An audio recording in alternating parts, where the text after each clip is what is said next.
Hey there, it's me Sarah here from Wholesale Ted, one of the largest YouTube channels dedicated to giving you actionable advice on how to build a real money-making business. And today, I'm going to reveal how I would make over $1,000 a day when I was just 15. You see, I definitely get quite a few comments from teens asking if it's possible for them to make money despite their age, and hopefully after you've watched this video, you'll see that anything is possible if you are creative. And yes, my money-making formula used GameStop, which is a chain of stores that sell video games and that lets you trade in your old video games for cash or credit. And yes, the title of this video does say that I scammed GameStop, but I didn't technically or legally scam them, so I will let you make up your own judgment on that one. But for now, it's story time. You see, when I was 15, I had no income. My parents didn't give me an allowance. At the time, I was obsessed with Nintendo and wanted to buy games. So my parents said to me, Sarah, if you want money, here is a creative solution. Get a job. And so I ended up getting a job working at this very supermarket. I was a checkout chick. Every Sunday for 5 hours, 3 p.m. until 8 p.m., I would scan groceries. And you know what? I absolutely 100% hated my job. It was boring, so boring. I am someone that likes to solve problems, but here it was monotonous, the same task over and over again.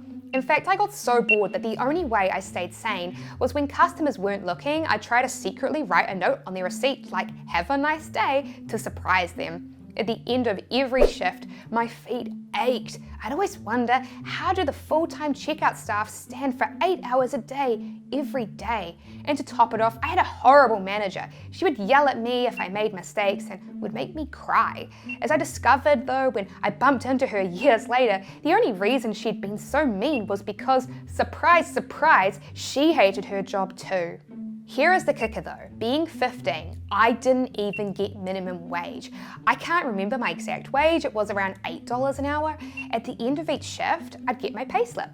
After taxes had been removed, I would be left with a whole $35. And I would just stare at this payslip in absolute disgust. I was ruining my Sundays and being absolutely miserable for $35. Is this what adults do?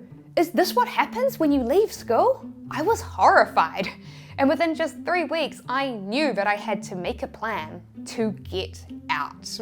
And then, as fate would have it, one day after school, I went to GameStop to trade in a video game. The video game was for a handheld system called the Nintendo DS. Now, as I said earlier in this video, GameStop would let you trade in your video games for cash or credit, but they notoriously had and still have to this day horrible trade-in rates. Most older games would trade in for like $5 to $10, and newer games that you would pay like 80 to 100 New Zealand dollars for would trade in for just $20. They would then triple the price and then sell it. This is a big part of how GameStop make their money. Now, I'd usually take credit because with a GameStop loyalty card, you got an extra 15% in value and you could cash that out onto a gift card, which you could sell for almost 1-to-1. So if you had a loyalty card, choosing credit was a no-brainer. So I was extremely surprised to hear my cashier say to me, "All right, we'll give you $40.25 store credit for that game." What?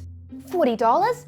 No one's ever offered me $40 for a game before. Yeah, I'm pretty surprised too, but it says that we don't have any of this game in stock in any of our other stores around New Zealand, so our system says that since it's special, we'll give you $35 in cash or $40.25 in credit. Now this is hilarious because this video game, Sprung, was a dating sim and it was terrible. I'd actually bought it when I was on vacation with my family earlier in the year in the USA. It was so bad it had a 48 out of 100 rating on Metacritic. Turns out it was so bad that they didn't bother to bring it over to New Zealand at that point, and thus it was considered an exotic game. Now here is what most people would do in this situation. They would think, oh wow, I got more money than I expected, that's great, and their brain would stop there. But that's not how you get rich. To get rich, you always need to be in the mindset where you're looking for opportunities. And when you see something, an opportunity, you need to think, okay, how can I take this and how can I make it even bigger? How can I scale this to make even more? And so that's what little 15-year-old Sarah did. She went home and started researching the worst of the worst Nintendo DS games that had ever been released in the USA but had not been released in New Zealand. And as I discovered, this game, Monster Trucks DS, with a Metacritic rating of 33%, this was perfect. And so here is what I did. I went to eBay and to Amazon and I bought every single copy of Monster Trucks DS and Sprung that I could and had them shipped to New Zealand. Little 15-year-old Sarah researched a shipping redirect service to save on shipping costs from America to New Zealand. I ended up spending around $12 to $20 per game and I used all of my life savings on it. We have 5 different GameStops in my home city, Christchurch, which in New Zealand is branded EB Games. And so I bought 4 copies of each game to trade them for each store. So here's what 15-year-old Sarah did. She hopped on the bus and went to the first GameStop. I took out 4 copies of Sprung out of my backpack. I'd like to trade these in, please. All right, I'll scan them. And so that's $40.25 per game. So $161 in credit for them all. Wow, I've never seen this before. At that moment, I really thought I was busted. I thought he'd be like, why do you have 4 copies of the same game? Is this some sort of a scam? But nope, that's awesome. You're so lucky to be getting this much. I've never seen anything like this before. Yeah, wow, no, man, like I've never seen that before either. Crazy, yeah, wow. Yeah, wow, $161. Okay, so do you have any other games you want to trade in? And so I take out 4 copies of Monster Truck DS. He scans it, and to my actual surprise, this game that's even worse is actually worth more. It's worth $40 cash and $46 in trade-in value. Wow, for these 4 games, you're getting $184. Whoa, you must be really excited. Yeah, wow, my goodness, this is incredibly unexpected. I'm very shocked. Haha, yeah, I bet you are. I've just never seen this before. Okay, so there you go.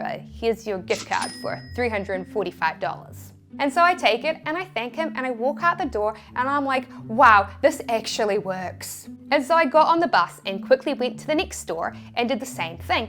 I had figured out that GameStop's computers only updated their inventory once at the end of the day. And so as long as I traded in all of my games before the end of the day, all of them would be considered exotic and have ridiculous trade-in values. At my third store, the cashier did actually inquire, so why do you have 4 copies of the same game? Well, you see, my friends, they don't have a loyalty card because they don't want to pay the $10 for one. And so I said that I'd trade in their games using my one so that we could all get extra credit. It was the lamest excuse, and he looks at me and he squints his eyes and he's like, that's a really clever idea. And then he continued to scan my games. And so by the end of the 5th store, I walked out with $1,725 in gift cards, which could easily sell for over $1,000 in profit, which would have taken me almost 7 months to earn at the supermarket. I checked their website the next day and yep, their inventory had updated, and because they were now overstocked, the automatic pricing system was now selling the games in their stores for less than what they had paid me when I traded them in. And of course, nobody in their right mind wants to actually buy Monster Truck DS. And so I go into the stores years later and see copies of the game that I traded in sitting there on their shelves. This whole experience taught me a very important lesson. Importing products that are not produced in your country is extremely lucrative. And so I actually ended up quitting my horrible checkout job at age 16 and I started my first profitable online store selling video games that I had imported from overseas. But even though I had gone from making $35 one day a week at my horrible checkout job to making $100, $200, $300 plus a day with my online store, every 3 to 4 months I'd still do this as a big $1,000 to $2,000 payday. My final stint doing it was with these 3 games. Firstly, I imported 20 copies of March the Penguins for the Nintendo DS. It's a video game about a penguin documentary. Yeah. The second game was Hail to the Chimp for the PlayStation 3. The PlayStation 3 was one of the only big 3 home consoles to not be region locked, so we could play US games in New Zealand. This was a very subpar party game that no one remembers but me. And finally, I imported 20 copies of this little known game, Blades of Thunder 2. It's a video game about flying battle helicopters. Now, you'd think that this would be fun, but luckily for me, it wasn't. You see, this time there was a bit of a snag because by now, maybe because of people like me, I honestly don't know, GameStop now had a new policy that they would only let you trade in 2 copies of the same game per person. And so all my friends said to me, well, I guess you're gonna make less money this time. And that's how most people handle roadblocks in life and business. They hit one and they think, well, I guess that's it, I can't move forward now. But you know what, 11 years on, those friends, they're all working jobs, and I'm a millionaire. So I said, nah, how about this? I'll give someone here $100 to drive me around town this Sunday to each GameStop. We'll go in together and each trade in 2 copies per game.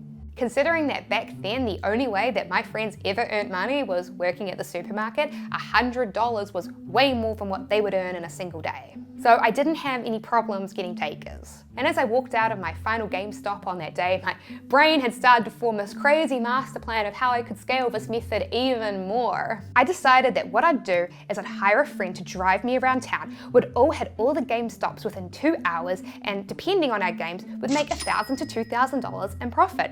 Then we'd go to the airport and each take a $40 1-hour plane ride to the city of Wellington, which also had 5 GameStops, would rent a car and hit all of those GameStops before the closing time of 6 p.m. for $1,000 to $2,000 in profit, and then would fly back home in the evening. I never ended up doing that though because my online video game store took off and it was way easier making money doing that. And so when I get messages from teenagers asking, can I make money despite my age? The truth is that just like how it was with me, society will teach you from a very young age that the way you make money is with a job. And while that is one way, it is not the only way. And it's definitely not the best way. The best way is to be mindful and always researching loopholes in market demand and supply like I did.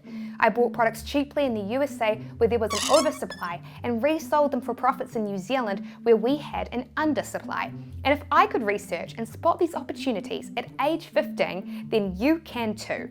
Don't aim to work for a boss. Aim to be the boss. Thanks for watching this video. And as I said in this video, when I was younger, I took lessons from this whole experience and used it to open my first successful business, an online store. And if you would like to learn how you can open your own one as well, then you should be sure to download our free ebook, The 6 Steps That 6-Figure Dropshippers Follow to Make Over $10,000 a Month. And you'll find a link to how you can download that in the video description below.